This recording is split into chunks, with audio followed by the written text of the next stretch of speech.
Hi lovelies! Welcome or welcome back to my channel. If you're new here, my name's Maria and today's video is just going to be my run through of all the releases I'm excited for in 2025. So I did start to compile a list and I was going through Goodreads just looking at all the books that are coming out in 2025, and I think I ended up with around 33 books that I'm excited for releasing this year. It just seems like there's pretty much a release from most of my favourite authors this year, so good to have so many things to look forward to. Probably bad for my bank balance. So yeah, I'm going to do a run through of all of the books that I've got on that list. I probably won't do an in-depth discussion about what they are, just kind of run through the kind of genre they're in, an overview of what I think they're about, because obviously there's quite a lot of books on there. I don't want this video to be too long, but as there's so many books in that list, it may be a little bit lengthy, this one. So grab a drink, grab a snack, you're probably going to need it. And despite this being a Christmas cup, it is actually January 1st when I'm filming this, but I just haven't put my Christmas cups away yet. Yeah, without further ado, let's just get into the releases that I'm anticipating in 2025.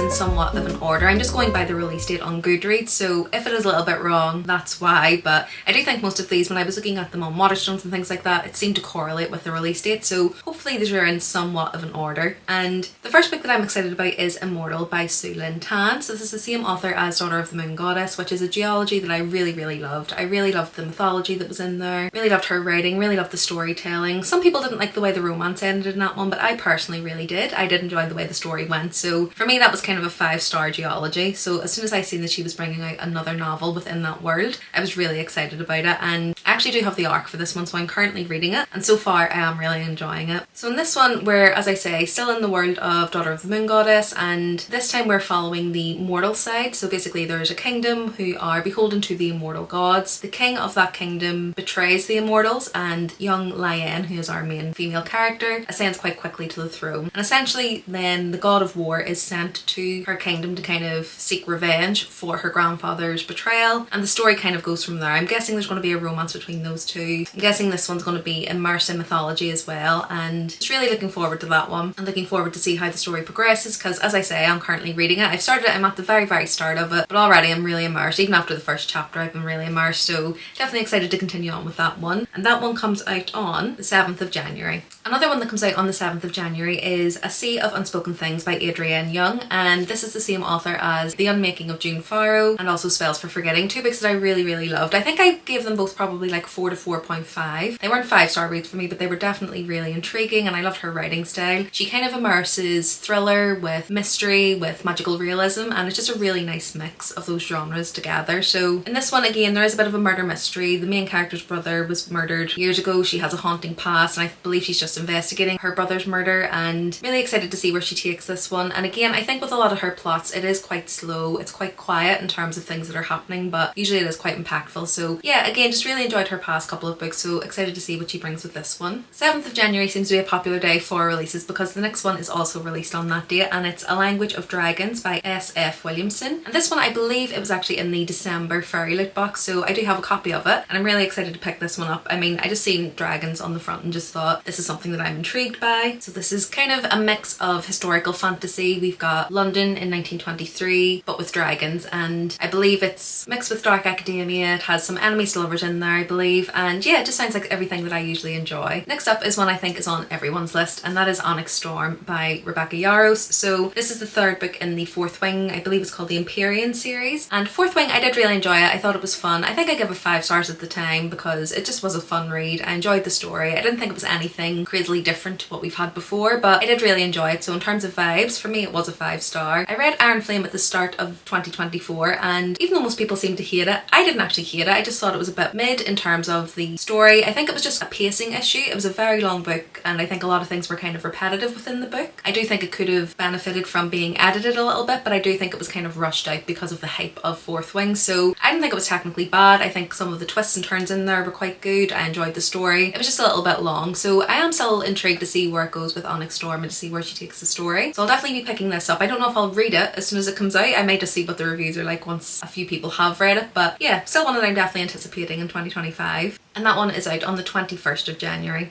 And then last up for January is Out of the Woods by Hannah Bonham Young, and this is part of the same kind of interconnected standalone series as Out on a Limb, which is a romance that I read last year. Really loved it, just really loved her writing style. I really connected to the characters. I think it had a lot of depth in there. It had disability representation as well, and I just really enjoyed the way she wrote. I really enjoyed her romance. I really enjoyed the banter between the characters. Love the two characters who are going to be the main kind of characters in this story as well. And it's basically following a couple who have been together for a really long time but have maybe lost the passion within their relationship. They're trying to figure out who they are outside of their relationship and end up going to this kind of couples therapy hike type of thing. So it sounds like it's going to be a really good time. Sounds like it's going to be fun and definitely one I'll be picking up. I do actually have the arc of this one as well, so it's on my January TBR to try and read before it comes out, and this one is out on the 28th of January. So in February, the first one that I've got here is Emily Wilde's Compendium of Lost Tales, and this is the third book in the Emily Wilde series, and that's by Heather Fawcett. And I read the first two books, really loved them. They're definitely kind of cozy fantasy with a little subplot of romance in there. Great winter read so far. I think the first one was in the Arctic, Norway. The second one was in the French Alps, I believe. I'm not sure where this one is set, but I'm guessing it's just going to have that same kind of cozy feel to it, and it's written in kind of diary entry form, so Emily just going through her day, things that she's found out. And at first I wasn't sure if that was a format that would work for me, but it definitely has. And yeah, really love the story in here. Love the kind of traditional representation of folklore and the fairies, and the romance subplot in there. Even though it is a subplot, it's definitely really satisfying. So if you haven't read this yet, it's definitely a good time to pick up this series, as the third one is coming out on the 11th of February. Next up is another one I do have the digital arc for, and that's Rebel Witch by Kristen Cicerelli. So this is the second book in the Crimson Moth duology. Read the Crimson Moth last year, and similar to Fourth Wing, I think I gave it like 4.5 stars. It was definitely not anything too new, nothing too different, but in terms of the way it was written, the pacing, the vibes, I just thought it was really good. It's about a witch and a witch hunter, and really say less when it comes to the story. So Rebel Witch is the second book in that story. It's been a highly anticipated read for me, so I do have it on my January TBR, but it will be released on the 18th of February. So next up, I think we're getting into March releases, and the first one I've got is Fable for the End of the World by Ava Reid. So Ava Reid is a bit of a hit and miss author for me. I've read a couple of hers and really enjoyed them. Read another one where it didn't really work too well for me, but what I've continually liked about her storytelling is kind of the atmosphere that she builds and the setting. And this one is basically set in a dystopian world, said to be kind of Last of Us meets The Ballad of Songbirds and Snakes, and it's a dystopian romance about survival, sacrifice and love that risks everything. I believe it is sapphic, and I believe it is YA as well, so not sure if it's going to have kind of the same vibes, as a lot of her other books have been more gothic rather than dystopian, but I'll be interested to see the influence. I believe it has had quite an influence from the Hunger Games and things like that, so I'll be interested to see where she takes that genre, and that will be out in the 4th of March. And also out in the 4th of March is one that I have been highly anticipating since I read the first two books in this series, and that is Oathbound by Tracy Deonn. That's the third book in the Legendborn cycle, and this is a series overall that I just think deserves way more hype. It's basically a YA fantasy that's loosely based on kind of King Arthur folklore, and there's a lot of ties in there with almost like dark academia as well, secret societies. There's a bit of a love triangle in there, but it's done really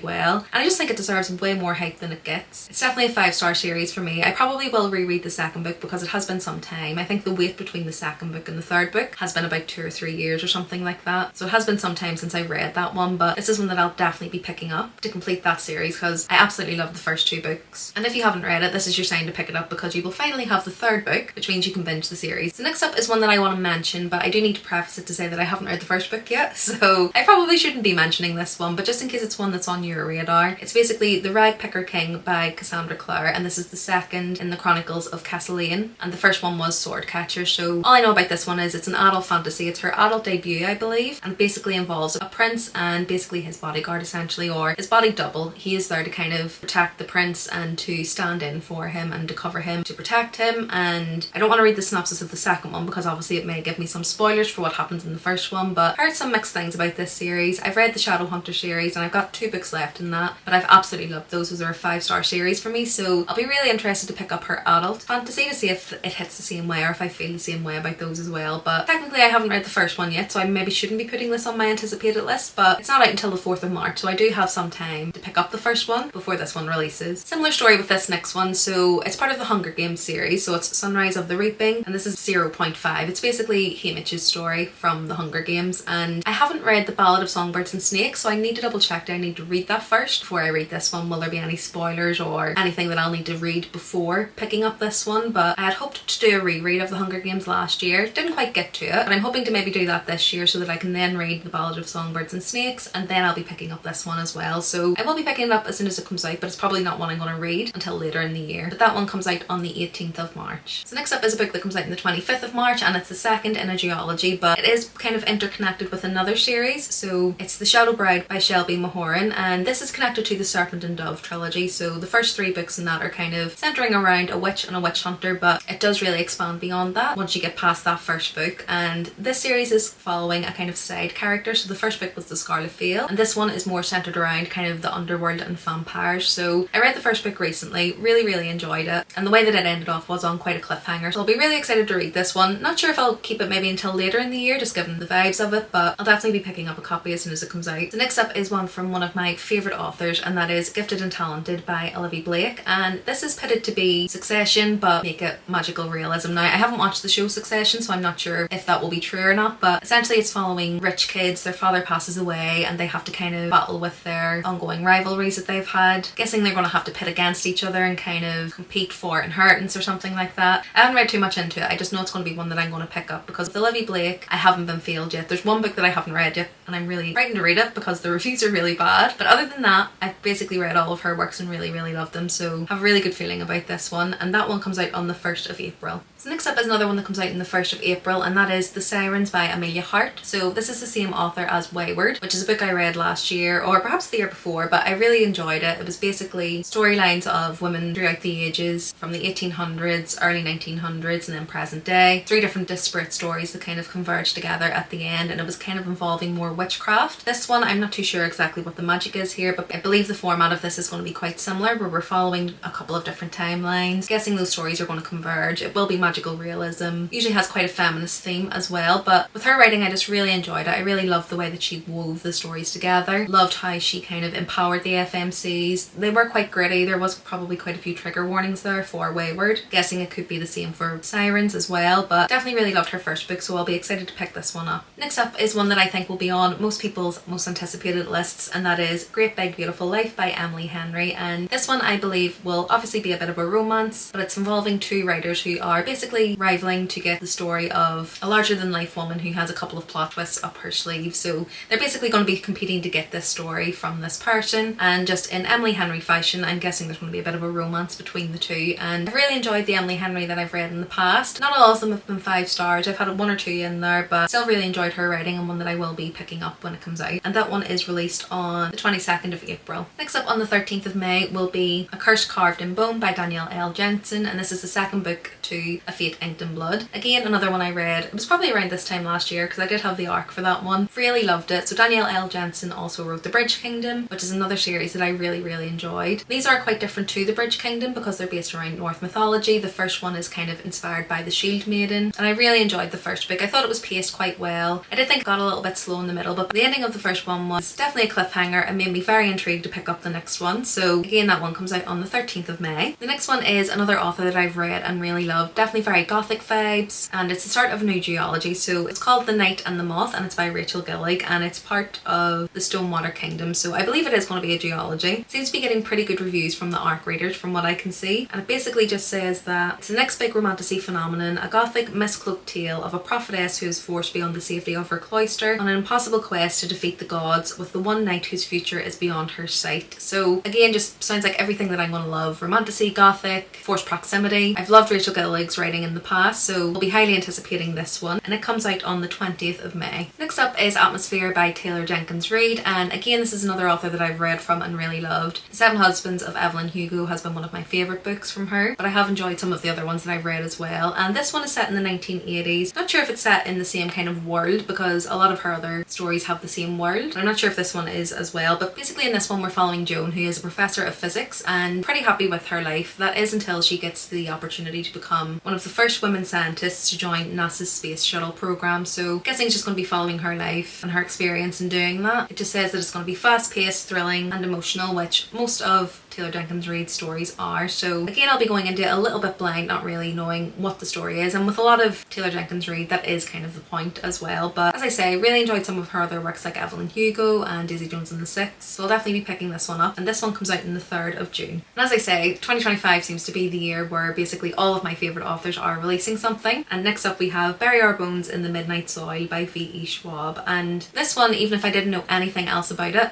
that title alone just makes me want to read it. it definitely kind of encompasses the type of writing the Fee Schwab has and kind of the themes of her stories. So immediately I was intrigued just by that title, and I actually don't even know what this one is about. The description of this one is basically just 3 different locations. So Santo Domingo de la Calzada in 1532, London in 1837, and Boston in 2019. 3 young women, their bodies planted in the same soil, their stories tangling like roots. One grows high, one grows deep, and one grows wild, and all of them grow teeth. So, as I say, I have no idea what this story is going to be about. I just trust that Fee Schwab is going to bring something amazing, and that title alone makes me want to buy it. And this one comes out on the 10th of June. Another one out on the 10th of June is The Primal of Blood and Bone, and this is by Jennifer L. Armentrout, and I believe this is the last book in the Blood and Ice series and the kind of Flesh and Fire series. It's all coming together, and I believe this is the book that kind of ties everything together. So I think it's like book 10 or 11 or 12 or something like that in the overall series, but it's the last book in the From Blood and Ice, so book 6 in that series. And some of the last books that I've read in this series, I'll be honest, they haven't really hit the same as some of the first books in the series. I do feel that it may have been dragged out a little bit, but I am really anticipating seeing how she kind of finalises the story, how she brings everything together. I think this is the moment that most of us have been waiting for in this series, so still really anticipating it. I'm not going to put my hopes too high for this one because I don't want to be disappointed, but definitely still very interested to see how the story ends. Next up, we've got Sounds Like Love by Ashley Poston, and this comes out on the 17th of June. And again, Ashley Poston is mostly known for her romance novels, so The Dead Romantics, The 7-Year Slip, and the most recent one was A Novel Love Story. And I think this one follows a couple of musicians, one who kind of has a rhythm in her head but she can't think of the lyrics for it, another musician who has the lyrics but can't put a melody to it. I'm guessing their stories are going to converge and there's going to be a romance there. I've really loved Ashley Poston in the past, so I loved The Dead Romantics and The 7-Year Slip. A Novel Love Story did kind of disappoint me, and I don't know if it was just that my expectations were too high or if there was something different in the writing for that one, but it didn't quite hit the same as the first two, so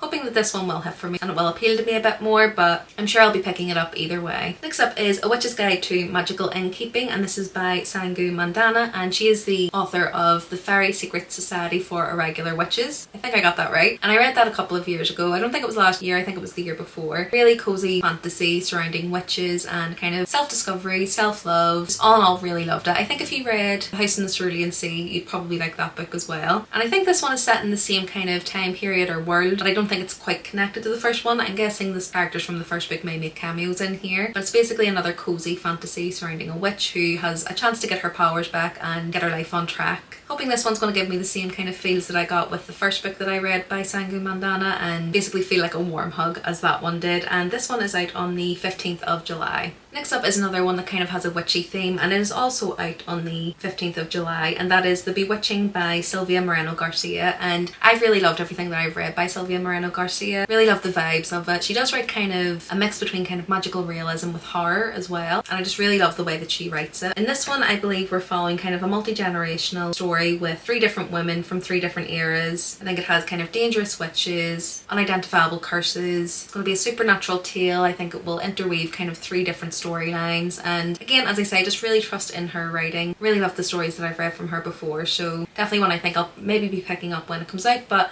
perhaps keep for the spooky season. So next up is The Fallen and the Kiss of Dusk, and this is by Carissa Broadbent, and this is the second book in the duology after The Songbird and the Heart of Stone. There's kind of a duology there with this one, but it's the 4th book in the overall Crowns of Nyaxia series. So The Serpent and the Wings of Night is the first one, and it kind of goes on from there, but basically this is the second part of the duology that just came out. I read the first book in, I think it was November, end of November when it came out. Really enjoyed it, really loved seeing Mishka's story. We see a lot of her in the first 2 books, but we really got to dive into her past, her history, and kind of why she is the way she is, things that happened in her past that may have affected her and impacted her. And then obviously there was a bit of a romance in there as well. It was kind of set more in the underworld, so there was a bit of a darker theme within this one. I would say it was a bit slower paced for some of it than the first 2 books, but for me personally I really enjoyed that. So again, another one where the ending of the first book was cliffhanger, so eagerly anticipating picking this one up so that I can see what happens. This one is out on the 5th of August. Next up is The Wrath and the Fallen, I believe it's called, by Amber V. Nicole, and this is the 4th book in the Gods and Monsters series, and it is also out on the 5th of August, so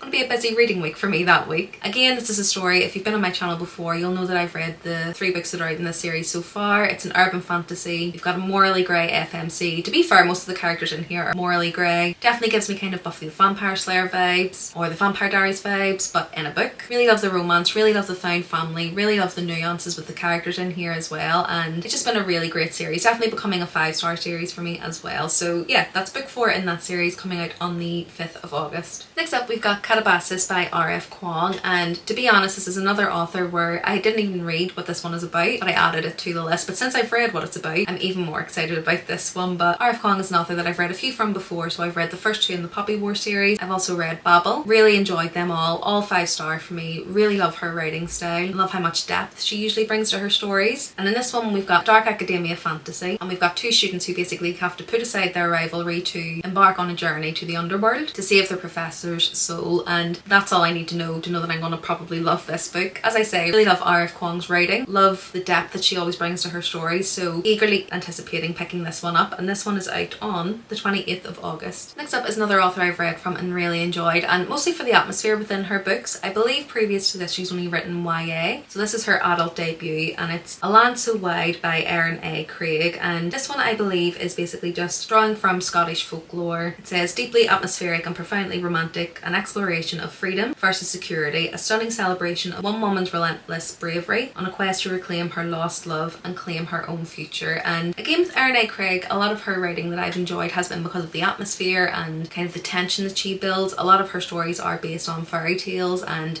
she kind of gives them a dark twist, so really intrigued to see how this goes and kind of what the difference is from her YA novels to this now adult novel. And this one comes out on the 9th of September. Next up, we've got Holly by Adeline Grace, and this is kind of a holiday novella that she's bringing out in the Belladonna world. So Belladonna is kind of a Victorian Regency era, almost like historical fantasy with a gothic twist. There's a bit of murder mystery in there. There's usually some sort of mystery that the characters have to solve, and I really loved it. Really loved her writing. Again, atmosphere was really good. Loved the writing style. It is quite lyrical, but it's not too flowery, so it's not too intense or anything. But this is a little novella within this world. It just says that it's set in the romantic gothic infused world of Belladonna, and I'm not sure if we're getting more of the characters from the original series or if this is going to be its own story but just set in that world. But either way, I'm going to be reading it, and this one comes out on the 30th of September. Next up, we've got The Ballad of Falling Dragons by Sarah A. Parker, and again, I think this is one that's going to be on a lot of people's anticipated releases after reading When the Moon Hatched last year. That again was a 5-star read for me. It's got romance, it's got fae, it's got magic, it's got dragons, it's got a lot of different lore in the kind of world that was set up by Sarah A. Parker, so definitely really intrigued to see where this one goes, because I do think for the most of the first book it was us kind of discovering this world, discovering the FMC's place in this world, her history, how she got to be where she is, and I do think that the world will open up in this next book, or at least I hope it will. I really enjoyed the writing. It is very lyrical, very flowery as well, which works for some people. Definitely works for me, but I know it didn't work for a lot of people, so if you haven't read the first book, definitely give that a try. I believe they may still be on Kindle Unlimited, I'm not too sure. When I read it, the first one was on Kindle Unlimited, so definitely worth giving a try. And this one comes out on the 7th of October, so plenty of time to catch up on that first book before delving into the second one. Next up is another one by Adrienne Young, and it's called Fallen City. So it's basically going to be a geology, and this one I don't really know too much about it. I do think that it is delving more into a more fantasy-led story, so it's not as much of a magical realism with a hint of mystery in there. And it basically just says, in the great walled city of Isara, political turmoil ignites rebellion 100 years in the making. When a legionnaire falls in love with a magistrate's daughter, their love will threaten the fate of the city. And to be honest, that's all I really need to know. I really love Adrienne Young's writing. I enjoy the atmosphere that she builds, and a lot of that is what I do enjoy about her stories as well, because as I say, they're pretty slow paced. They're usually not very action packed, but they're usually pretty impactful, so be interested how she takes a bit more of a fantasy led story in a bit more of a made up world, I suppose. But yeah, Adrienne Young is not playing next year, 2 releases, so if you haven't read from her, maybe this year will be your year. And this one comes out on the 4th of November. And then the last one I want to mention is not on Goodreads yet, but I'm sure it comes out in November next year. I don't think there's been an official release date, but it's basically the 3rd book in the Empire of the Vampire series. I believe he did come out with what the name of it was, but I can't quite remember. But basically it's the 3rd book in the series, and I believe the finale. So the first 2 books were some of my favourite reads of last year. I really enjoyed discovering Jay Kristoff last year as well, because I also read his Nevernight series. The Empire of the Vampire is basically a story of Gabrielle de Leon, who is the last of the Silver Saints, who are basically there to protect humans from other vampire beings than themselves. And he's been caught at the start of the story by his enemies, and is basically giving his life story something in the form of an interview, kind of similar to Interview with a Vampire in terms of the storytelling. And yeah, just really loved the first 2 books. As always, second book ended on a cliffhanger, so eagerly anticipating this one since I finished the second book. So again, be picking that up as soon as it comes out, but if it does have a release date, I'll put it on the screen. If it has a cover and a name, I'll put it on the screen, but I know it's coming out in November next year. And then a couple that we haven't actually had news on, but I'm pretty hopeful and manifesting that they're going to come out next year. And the first one is Burn of the Everflame by Penn Cole. So it's the 4th book in the Kindred's Curse saga, and I've read the first 3. The first 3 were indie published, and then I believe Penn got picked up for traditional publishing, and I'm guessing that's kind of caused some ripple effect in terms of when she can release the 4th one, or it could just be that obviously the writing of the 4th one has been pulled back because of dealing with traditional publishing. These things happen. I think the first 3 books were out in pretty quick succession, so we were pretty lucky to get those in such a short time period, but eagerly anticipating the last book in this series because the first 3 have been amazing, and the way that the 3rd book ended, I need Burn of the Everflame. Really highly anticipating it. She did say that she's hoping that it will be out at some point in 2025, so really hoping that we do get some news on that one soon. And the next one is completely pie in the sky. We have had no news about this, but considering it's the 10th anniversary of A Court in Thorns and Roses, we're bound to get some news on a new SJM book. We're bound to. I'm currently rereading A Court of Silver Flames, and we need to get that next book. I'm not even sure who I want the book to be about. I don't even think I care at this point. It could be about anyone. It could be about Tamlin. That's how much I want a book. I just want to know what happens in the story, to see if it expands, to see if the world kind of expands from what we already know, because when you equate it to the point we were in Throne of Glass, at this kind of point in the series, a lot of things opened up from kind of book 5, book 6. So I'm wondering if the same is going to happen with ACOTAR, but again, we've had absolutely no inclination that we're going to get any news on that in 2025, but hoping if I manifested enough that we may get some news. So that's it. That's everything. I think it was around 30 books or something like that, so apologies if I didn't go too in depth about some of them. I just didn't want this video to be about 2 hours long with going into each and every synopsis, but hopefully I gave you enough to give you an idea of what the books will be about. Hopefully there's a few on there that you haven't heard from some other people on BookTube. I'm watching quite a few of these videos just to make sure that I hadn't missed any, and I think there's a few in there that I've picked up that some other BookTubers either aren't interested in or hadn't kind of seen that would be coming out this year, so hopefully you got a couple of new suggestions in this list. Let me know what books you're excited about this year, anything that's coming out, if there's anything that I've missed off my list, or any series that are maybe concluding that you think it's a good time to pick it up. As always, my TBR is bursting at the seams, but I'm always here for some new recommendations. If you like this video, do remember to give it a like, and if you want to see more from me, remember to subscribe. I post 2 videos per week, and it's videos like this, so anticipated reads, TBR videos, book recommendation videos, reading vlogs, book shopping videos, all good bookish things like that. Other than that, thanks so much for watching this one. I hope you enjoyed it, and I'll see you in the next one soon. Bye!